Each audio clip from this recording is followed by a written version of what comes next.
আমি গত পরশু ঢাকা থেকে এসেছি। আমার প্রোগ্রাম ছিল সাতক্ষীরায়। ঢাকা থেকে যশোর নভোয়ারে করে এসেছি।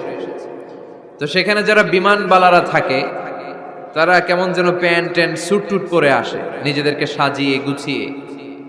এই বিমানবালাগুলো লিপস্টিক মেখে নিজেকে মেকআপ করে প্রদর্শন করে, কারণ তাদের সৌন্দর্যটাই হচ্ছে এখানে আসল জিনিস। সৌন্দর্য না থাকলে এদেরকে এয়ার হোস্টেস বানায় না। আমরা সিটে বসলাম, ইনস্ট্রাকশন দিল বিমানটা এখন টেক অফ করবে।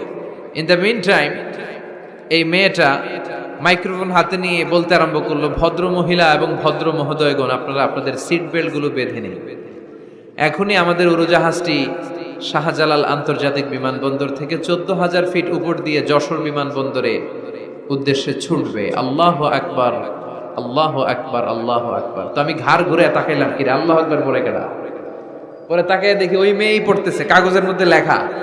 অবাক হলাম, যার চলাফেরা এরকম, বেশভূষা এরকম, এই মেয়েটা এখন আল্লাহু আকবার, আল্লাহু আকবার, আল্লাহু আকবার পড়ছে।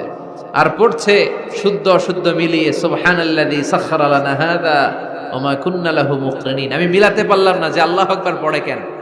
পরক্ষণে আমি বুঝলাম যে এইমাত্র বিমানটা গ্রাউন্ড ছেড়ে দিয়ে 14,000 ফিট উপরে উঠে যাবে। ওদের সবার খুব ভালো করেই জানা, ওই 14,000 ফিট উপরে আকাশের মাঝে আমাদেরকে বাঁচানোর কেউ নাই।